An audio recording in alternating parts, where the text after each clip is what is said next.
Hello friends and families, welcome back. അപ്പോൾ ഇന്ന് ഞാൻ വന്നിരിക്കുന്നത് നല്ലൊരു കിഡ്ഡൻ സ്നാക്ക് റെസിപ്പി ആയിട്ടാണ് കേട്ടോ. അപ്പോൾ വളരെ പെട്ടെന്ന് അതുപോലെ തന്നെ ഹെൽത്തി ആയിട്ട് ഉണ്ടാക്കാൻ പറ്റിയ ഒരു അടിപൊളി സ്നാക്ക് റെസിപ്പിയാണ്. ഒട്ടും തന്നെ ഓയിലൊന്നും കുടിക്കാത്ത വിധത്തിൽ ഞാൻ ഈ സ്നാക്ക് റെസിപ്പി എങ്ങനെ ഉണ്ടാക്കിയെടുക്കുന്നതെന്ന് നമുക്കൊന്ന് കണ്ടു നോക്കാം. അതിന് വേണ്ടിയിട്ട് നിങ്ങൾ ഈ വീഡിയോ ഒന്ന് സ്കിപ്പ് ചെയ്യാണ്ട് കാണണം കേട്ടോ. അപ്പോഴാണ് ഞാൻ ഈ സ്നാക്ക് റെസിപ്പി ഒട്ടും തന്നെ ഓയിലൊന്നും കുടിക്കാത്ത വിധത്തിൽ എങ്ങനെ ഉണ്ടാക്കുന്നതെന്നുള്ളത് നിങ്ങൾക്ക് മനസ്സിലാവുള്ളൂ. അപ്പോൾ അതുപോലെ തന്നെ എൻ്റെ വീഡിയോ കാണുന്ന പുതിയ കൂട്ടുകാർ ആരെങ്കിലും ഉണ്ടെങ്കിൽ ചാനലൊന്ന് നിങ്ങൾ സബ്സ്ക്രൈബ് ചെയ്ത് സപ്പോർട്ട് ചെയ്യുക. അടുത്തുള്ള ബെല്ലൈക്കണും കൂടെ ഒന്ന് എനേബിൾ ചെയ്ത് ഓൾ എന്ന ഓപ്ഷനും കൂടെ ഒന്ന് നിങ്ങൾ പ്രസ് ചെയ്ത് കൊടുക്കുക കേട്ടോ. അപ്പോൾ ഞാനെടുത്ത വീഡിയോസിൻ്റെ നോട്ടിഫിക്കേഷൻസൊക്കെ നിങ്ങൾക്ക് ലഭിക്കുന്നതാണ്. അതുപോലെ തന്നെ ഈ വീഡിയോ ഫുള്ളായിട്ട് നിങ്ങൾ സ്കിപ്പ് ചെയ്യാണ്ട് കാണുക. വീഡിയോ ഇഷ്ടപ്പെടുകയാണെങ്കിൽ ഒന്ന് ലൈക്കും കൂടെ ചെയ്യുക കേട്ടോ. അപ്പോൾ അതിന് വേണ്ടിയിട്ട് ഞാനിത് ഈ ഒരു ബൗളിൽ 3/4 ബൗൾ ഉഴുന്നെടുത്തിട്ടുണ്ട് കേട്ടോ. അപ്പോൾ അത് നന്നായിട്ട് നമുക്ക് കഴുകി വൃത്തിയാക്കി ഒരു 4 മണിക്കൂർ നമുക്കൊന്ന് കുതിരാൻ വയ്ക്കുക കേട്ടോ. അപ്പോൾ 4 മണിക്കൂർ കഴിഞ്ഞിട്ടുണ്ട്. നമ്മുടെ ഉഴുന്നൊക്കെ നന്നായിട്ട് കുതിർന്ന് വന്നിട്ടുണ്ട്. അപ്പോൾ ഒട്ടും തന്നെ വെള്ളമൊന്നും ഇല്ലാത്ത രീതിക്ക് നമുക്കതൊന്ന് എടുക്കാം.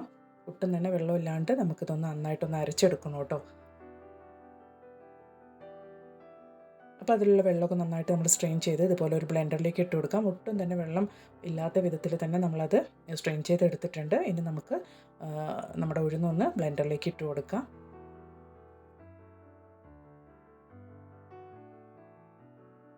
അപ്പോൾ ഇനി നമുക്ക് ചേർത്ത് കൊടുക്കാനുള്ളത് പാലാണ് കേട്ടോ. ഈ സമയത്ത് നമുക്ക് ഒരു തവി പാല് നമുക്ക് ചേർത്ത് കൊടുക്കാം. കാരണം ഓൾറെഡി നമ്മൾ ഉഴുന്ന് നന്നായിട്ട് കുതിരാൻ വെച്ചത് കാരണം ഉഴുന്നിനകത്ത് നന്നായിട്ട് വെള്ളം ഉണ്ടാകും. അപ്പോൾ നമ്മൾ ഈ സമയത്ത് ആവശ്യമുള്ള പാല് കുറച്ച് കുറച്ചായിട്ട് ചേർത്ത് കൊടുത്തിട്ടാണ് നമ്മൾ അരച്ചെടുക്കുന്നത് കേട്ടോ.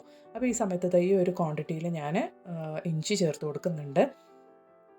കുറച്ച് കുറച്ചായിട്ടാണ്, ഞാൻ ഉഴുന്ന് മൊത്തമായിട്ട് എടുത്ത് അരയ്ക്കുന്നില്ല. കുറച്ച് കുറച്ചായിട്ട് ഇഞ്ചിയും അതുപോലെ തന്നെ ഉഴുന്നും ചേർത്ത് അരച്ചെടുക്കുന്നുണ്ട്. അപ്പോൾ ഞാൻ മൊത്തമായിട്ട് ഇതുപോലെ അരച്ച് ഒരു ബൗളിലേക്ക് മാറ്റിയെടുത്തിട്ടുണ്ട് കേട്ടോ. ഒട്ടും തന്നെ വെള്ളം ചേർത്തിട്ടില്ല. ആവശ്യത്തിന് പാല് ചേർത്ത് ഈ ഒരു കൺസിസ്റ്റൻസിക്കാണ് കേട്ടോ ഞാൻ അരച്ചെടുത്തിരിക്കുന്നത്. അപ്പോൾ അതുപോലെ തന്നെ നല്ല ക്രഞ്ചി ആയിട്ട് ക്രിസ്പി ആയിട്ടും തന്നെ നമുക്ക് കിട്ടും കേട്ടോ. നമ്മൾ ഈ പാല് ചേർക്കുന്ന കാരണം ഒട്ടും തന്നെ ഓയിൽ കുടിക്കില്ല. നമ്മൾ ഫ്രൈ ചെയ്തെടുക്കുന്ന സമയത്ത് ഒട്ടും തന്നെ എണ്ണ കുടിക്കില്ല. അതുപോലെ തന്നെ ഇനി ഒരു ഇൻഗ്രീഡിയൻറ്റും കൂടെ നമ്മൾ ചേർക്കുന്നുണ്ട് ഒട്ടും തന്നെ എണ്ണ കുടിക്കാണ്ടിരിക്കാൻ വേണ്ടിയിട്ട്. അപ്പോൾ ഇതാ ഞാൻ നമ്മുടെ ഉഴുന്നൊക്കെ ഇതുപോലെ ഇഞ്ചി ചേർത്ത് അരച്ചെടുത്തിട്ടുണ്ട്.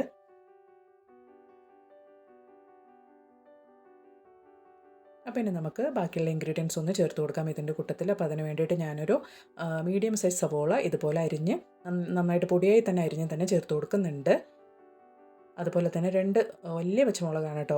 അത്യാവശ്യം എരിവൊക്കെ ഉള്ളൊരു പച്ചമുളക് തന്നെയായിരുന്നു. അത് ഇതുപോലെ പൊടിയെ അരിഞ്ഞ് അതും കൂടെ ചേർത്ത് കൊടുക്കുന്നുണ്ട്. അതുപോലെ തന്നെ ഒരു കൈപ്പിടി അളവ് കറിവേപ്പില നമുക്ക് ഈ സമയത്ത് ചേർത്ത് കൊടുക്കാം. അപ്പോൾ ഇനി ആവശ്യത്തിനുള്ള ഉപ്പും കൂടെ നമുക്ക് ഈ സമയത്ത് ചേർത്ത് കൊടുക്കാം കേട്ടോ. അപ്പോൾ ഇനി നമുക്ക് ചേർത്ത് കൊടുക്കാനുള്ളത് കാശ്മീരി ചില്ലി പൗഡറാണ്. അത് ഒരു 1/2 ടീസ്പൂൺ ഞാൻ ഈ സമയത്ത് ചേർത്ത് കൊടുക്കുന്നുണ്ട്. നല്ലൊരു കളറിന് വേണ്ടിയിട്ടാണ്. ഇത് ഓപ്ഷണലാണ് കേട്ടോ. ഇതിന് പകരം നിങ്ങൾക്ക് നമ്മൾ പച്ചമുളക് ചേർത്ത് കൊടുക്കുന്നത് കാരണം ഒന്നും ചേർത്ത് കൊടുക്കേണ്ട ആവശ്യമില്ല. ഞാൻ നല്ലൊരു കളറിന് വേണ്ടിയിട്ടാണ് ഈ കാശ്മീരി ചില്ലി പൗഡർ ചേർത്ത് കൊടുക്കുന്നത്. ഈ സമയത്ത് നമുക്ക് ഒരു 1/4 ടീസ്പൂണോളം കായ പൗഡറും കൂടെ ചേർത്ത് കൊടുത്ത് നന്നായിട്ടൊന്ന് മിക്സ് ചെയ്ത് കൊടുക്കാം.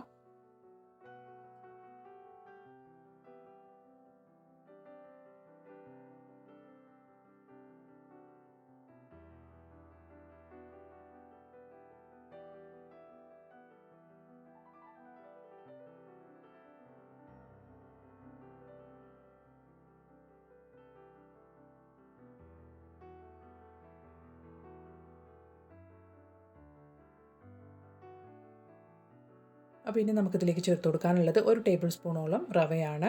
അപ്പോൾ റവയും കൂടെ ചേർക്കുമ്പോൾ നമ്മൾ ഫ്രൈ ചെയ്തെടുക്കുന്ന സമയത്ത് ഒട്ടും തന്നെ എണ്ണയൊന്നും കുടിക്കാതെ തന്നെ നമുക്ക് ഫ്രൈ ചെയ്ത് കോരിയെടുക്കാൻ പറ്റും. ഒട്ടും തന്നെ എണ്ണ കുടിക്കില്ല കേട്ടോ. അതുപോലെ തന്നെ നല്ല ക്രിസ്പി ആയിട്ട് തന്നെ ഉണ്ടാവും നമ്മുടെ റെസിപ്പി.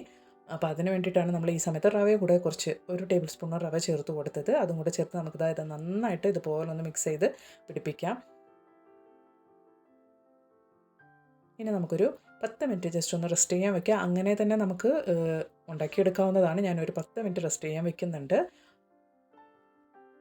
അപ്പോൾ ഇനി നമുക്കൊരു പാൻ വെച്ച് കൊടുത്ത് പാനിലേക്ക് ആവശ്യമായ ഓയിൽ ഒഴിച്ചു കൊടുക്കാം. അപ്പോൾ ഓയിൽ നന്നായിട്ടൊന്ന് ചൂടായി വരട്ടെ. അപ്പോൾ നന്നായിട്ടൊന്ന് ചൂടായിട്ടുണ്ട് ഓയിൽ.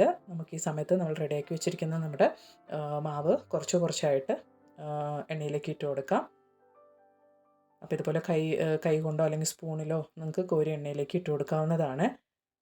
അപ്പോൾ വളരെ പെട്ടെന്ന് തന്നെ നമുക്ക് റെഡിയായി കിട്ടും കേട്ടോ. അപ്പോൾ ഉള്ളിലുള്ള ഉഴുന്നൊക്കെ നന്നായിട്ട് വെന്ത് കിട്ടാൻ വേണ്ടി ചെറിയ ചെറിയ ക്വാണ്ടിറ്റി ആയിട്ടാണ് കേട്ടോ ഞാൻ എണ്ണയിലേക്ക് ഇട്ട് കൊടുക്കുന്നത്. അപ്പോൾ വളരെ ടേസ്റ്റി ആയിരുന്നു കേട്ടോ ഇത് കഴിക്കാൻ വേണ്ടി. നല്ല ക്രിസ്പി ആയിരുന്നു, നല്ല ടേസ്റ്റ് ആയിരുന്നു. ഒട്ടും തന്നെ നമുക്ക് ഓയിലൊന്നും കുടിക്കാതെ തന്നെ നമുക്കിത് റെഡിയാക്കി എടുക്കാവുന്നതാണ് കേട്ടോ. വളരെ ഹെൽത്തിയാണ്. ഉഴുന്നൊക്കെ കൊണ്ടുണ്ടാക്കുന്ന സ്നാക്ക് ആയതുകൊണ്ട് നമുക്ക് വളരെ ഹെൽത്തിയാണ്. അപ്പോൾ അങ്ങനെ നമ്മുടെ സ്നാക്ക് റെസിപ്പി ഇവിടെ റെഡി ആയിട്ടുണ്ട്. ഉഴുന്നുകൊണ്ട് ഉണ്ടാക്കുന്ന നമ്മുടെ ഉഴുന്ന് പക്കോട ഇവിടെ റെഡി ആയിട്ടുണ്ട്. ഇനി ഞാനിത് ഉഴുന്ന് പക്കോട സർവിങ് പ്ലേറ്റിലേക്ക് മാറ്റി എടുത്തിട്ടുണ്ട്. അപ്പോൾ ഒട്ടും തന്നെ ഓയിലൊന്നും കുടിക്കാണ്ട് വളരെ പെട്ടെന്ന് നമുക്ക് ഉണ്ടാക്കിയെടുക്കാൻ പറ്റിയ ഒരു കിടിലൻ ഉഴുന്ന് പക്കോടയുടെ റെസിപ്പി ആയിരുന്നു കേട്ടോ. അപ്പോൾ എൻ്റെ വീഡിയോ എല്ലാവർക്കും ഇഷ്ടപ്പെട്ടു എന്ന് ഞാൻ കരുതുന്നു. അപ്പോൾ നിങ്ങളുടെ വലിയൊരു അഭിപ്രായങ്ങളൊന്ന് കമൻറ്റ് ബോക്സിലിട്ട് അറിയിക്കുക കേട്ടോ. അതുപോലെ തന്നെ വീഡിയോ ഇഷ്ടപ്പെടുകയാണെങ്കിൽ ഒന്ന് ലൈക്ക് ചെയ്യുക, നിങ്ങളുടെ ഫ്രണ്ട്സിലേക്കും ഫാമിലിയിലേക്കും ഒന്ന് ഷെയർ ചെയ്ത് കൊടുക്കുക.